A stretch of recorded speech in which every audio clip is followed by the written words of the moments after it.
Hello and welcome back to Minecraft. Today I'm going to be showing you a neat contraption that can produce random numbers at a speed of 20 numbers per second. This is the absolute fastest possible system and was designed by a user called Naverb, so go to the video description and find his video on the subject.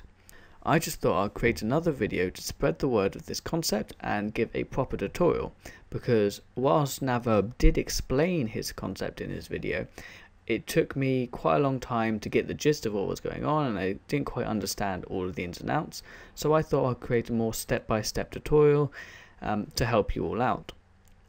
Anyway, let's crack on with the explanation of how this system works. As you can see, there's a spawner placing a sand block in a random position every tick. Behind the sand is a command block attached to a fill clock constantly attempting to kill a falling sand entity. So, the principle is we are using a stats command to track the success of this kill command. So, let me back up a few steps. I feel I should give some more explanation to this, so I'm going to go quite slowly here. What the stats command allows us to do is track the success of a command block and store the result in a dummy objective on a player. So you all know what scoreboard objectives are, and you all know they can store values. So what we're doing is we're saying the value is associated with the success of a command. So to give an example here, I have a command block that's attempting to kill a nearby boat. In order to track this, we first need to have a dummy scoreboard objective. In this demonstration, I'm calling mine test 1. This will be the objective that stores the success of the command block. Just to be totally clear, the way it stores the success is by setting the score of the targeted player to 1 if successful and 0 if not. Now, we need to tether the objective to the command block. The way we do this is by entering the command /stats block, and then we put the coordinates of the command block that we're going to track, and then we write set affected entities, and then we want to write the specifier for the entity that we want it to track on, and then we want the objective that we want it to be stored in. Once the player is tracking the command block with the objective, you then need to set the score of this objective to 0 for the entity in question. This is kind of an initialization if you want. Anyways, when I set the objective to the sidebar, you can see how this system is working for yourself. So, that's the basis of the explanation for the system. The rest of the video is going to be me showing you how to set it up for yourself. Without further ado, the first thing I'm going to do is set up a fill clock. Attached to this clock, you will need a few command blocks for however many outcomes you want in this random process. In each of these command blocks, there's simply a command to kill a falling sand entity within a radius of 1. As you may have guessed, these are the command blocks we'll be tracking with the stats command. So, you'll need to create and initialize a dummy objective for each command block. Then, by using the stats command, as discussed previously, you will need to make each objective track the command block.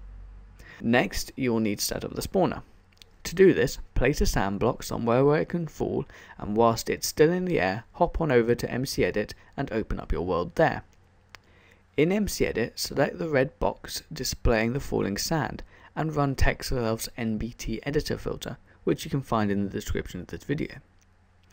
Adjust the settings of the falling sand so it's in the center of the block and the time value is 0. This last setting may not be necessary, but I found it makes the sand have no chance of forming a block and creating a mess. Anyhow, once the entity is in position, you want to run Sethbling's create spawners filter and move the generated spawner out of the way. As a side note, be sure to select the include position data tick box. Once that's sorted, you need to save and go back into Minecraft, and then leave again. The reason for this is Minecraft needs to generate the appropriate spawn data for the spawner. If you need help understanding the mechanics of spawners, check out my ultimate guide to spawners, but I'm just going to head back into the MBT data of the spawner and change the settings so that the max and min spawn delays are 0, the max nearby entities is 1, and then I'm going to go to the spawn potentials. Here you want to copy and paste the current entry to the same location for as many times as you have outcomes in your random process. Now this current entry represents the spawn data, so each of these different entries will have different data for each of the different positions that a SAM block can form in. So with these separate entries, you should adjust the position tags or the pos tags to the appropriate places in front of each of the command blocks. It is here you can also adjust the probabilities of each outcome occurring. This can be done by changing the weight tag. An example of how this worked is as follows. If you have 3 outcomes, each with a weight of 1, then each outcome has a probability of a third. If one of the weights is then changed to 2, this outcome now has a probability of a half, and the other 2 have probabilities of a quarter. The way you can work this out is the probability of an outcome is equal to the weight of that outcome divided by the sum of the weights of all the outcomes. Anyhow, once you're satisfied with the configuration of your spawner, head on back into Minecraft and your system should be working. If it's not, then one thing to make sure you've done is set all of the objectives tracking the command blocks to 0 to get them started. The final thing to discuss is the way to use these outcomes. In the demonstration on screen, I'm using a tell raw command to output the results, but the parameters shown on screen can be used in any command. Just keep in mind that the objectives video 1, video 2 and video 3 are the respective commands tracking the command blocks.